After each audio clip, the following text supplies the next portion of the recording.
What's up, Gatekeepers? Welcome back to Weekly Soap Chronicles, your one-stop shop for all the drama, tears, and shocking moments from beyond the gates.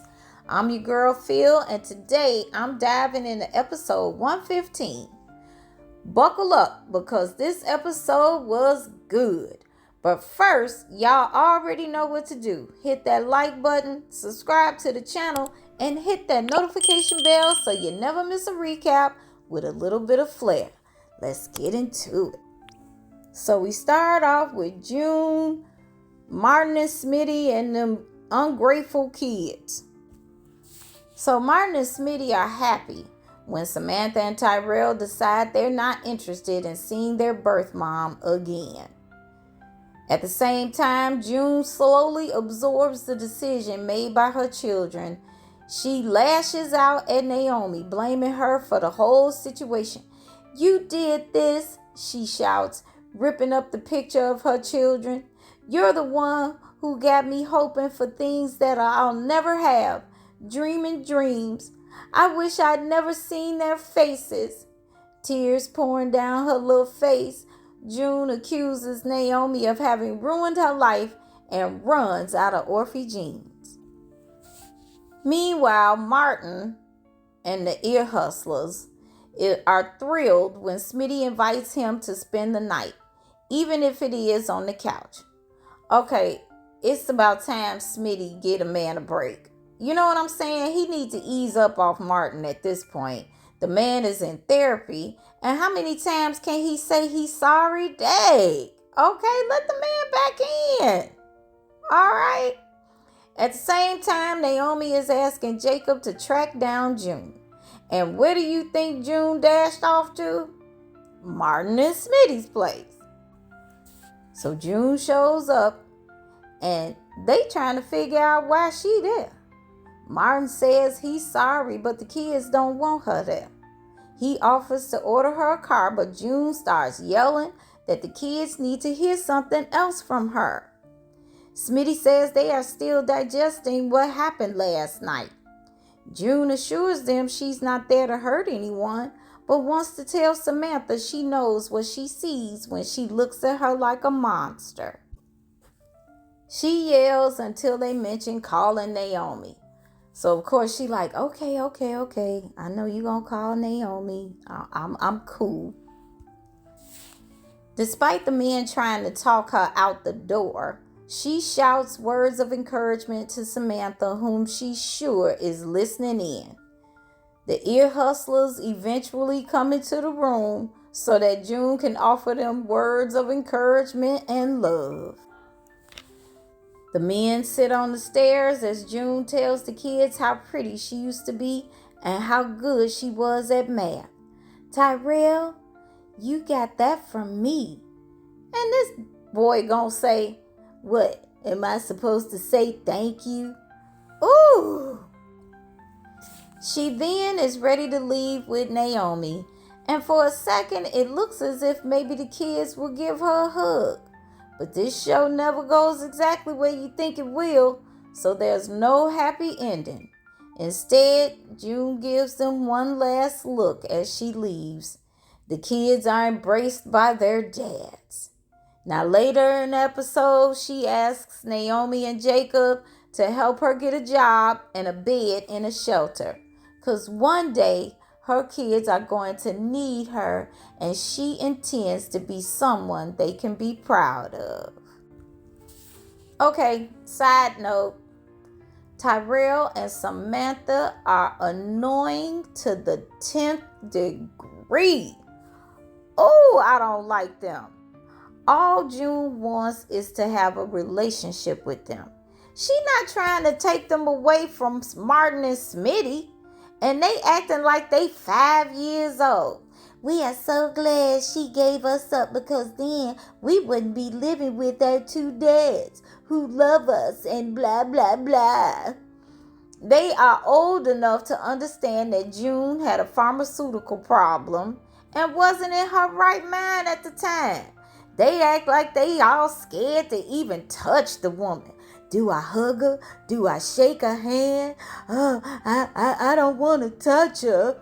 Like she got a disease. Goodbye, June, and we never have to see you again. That's their attitude, you know? And to that, I say, June, F them. You forgot them before, you can forget them again. Okay?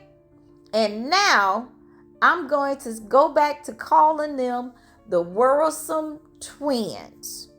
And I'll interchange that with the Ear Hustlers. So, we move on to Leslie, who is living her best life, or at least she thinks she is. Who says money can't buy happiness? Certainly not Leslie. She's practically floating on air, declaring that life is now the land of milk and honey. The air is crisper, the coffee tastes like sunshine, and she's convinced she's finally going places. Honestly, I half expected her to break into a musical number. Leslie is so hyped that she's ready to confront Anita, despite Eva's repeated warnings to take it slow. But does Leslie listen? Of course not. She's convinced her late mother Barbara is guiding her to this very moment. And let me tell you, Leslie is bringing the receipts. Now Eva, bless her heart, tries to talk some sense into her mom. She's like, Mama, maybe don't pick a fight with Anita after what you did to Nicole.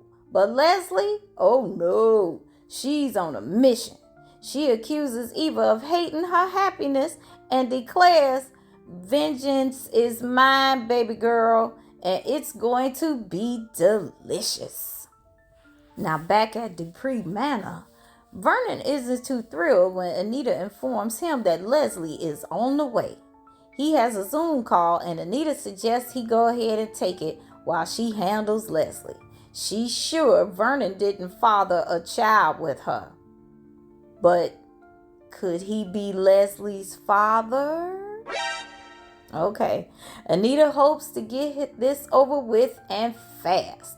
Vernon wonders what could have changed since the last time they saw her. Martin eventually texts them to let them know that he'll be spending the night at home and they hope things work out for him. Now Leslie arrives at Dupree Manor. And matter of fact, when she come in, she says, I have arrived. Go ahead, Leslie. Now things get increasingly intense until Anita suggests, you know what, it's time for you to leave. Okay? And then Leslie is like, I'm not as easy to get rid of as my mama. That's right.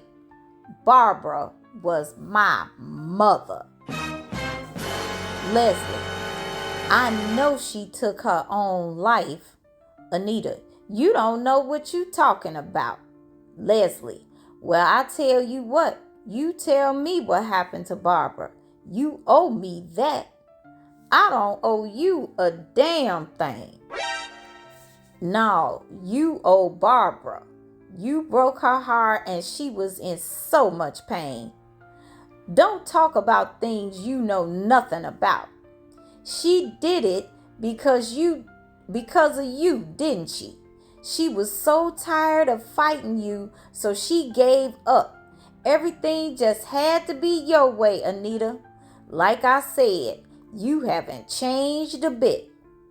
All right, I've had enough. It's time for you to leave. Well, I'm not that easy to get rid of like my mama. I will leave when I'm good and damn ready. You what? You heard me. Barbara was my mother. Barbara died by your hands. You better watch your mouth. Afraid of the truth, Anita? If it wasn't for you, my mother would still be here. Anita, the woman I knew would be ashamed of you. Latching on to a married man, having his child, and destroying his marriage. Leslie, what about you? Destroying Barbara's dreams. Anita, you don't know anything about Barbara. You don't know her life. Who gives you the right to even speak her name? Leslie, my mother gives me the right. Left me with proof that your $1,000 an hour attorneys cannot disapprove. I am Dana Leslie Thomas, daughter of Barbara Mitchell, inheritor of her trust. That trust belongs to Barbara's family, her sisters. Gone. You are looking at all there's left of Barbara's family. Anita, the trust goes to you, Leslie. What you getting all bent out of shape for, Anita? It's not like it's coming out of your pockets. And then Anita says, yes, it is. And that's how the episode ends. Ooh, that scene was so good. And that's a wrap on episode 115 of Beyond the Gates. What did you think of Leslie's big reveal? Do you think Anita will find a way to stop her? And what about June? Will she ever get the happy ending she deserves? Let me know your thoughts in the comments below. And don't forget to like, subscribe, and hit that notification bell so you never miss an episode of Weekly Soap Chronicles. Until next time, Gatekeepers, keep the drama alive.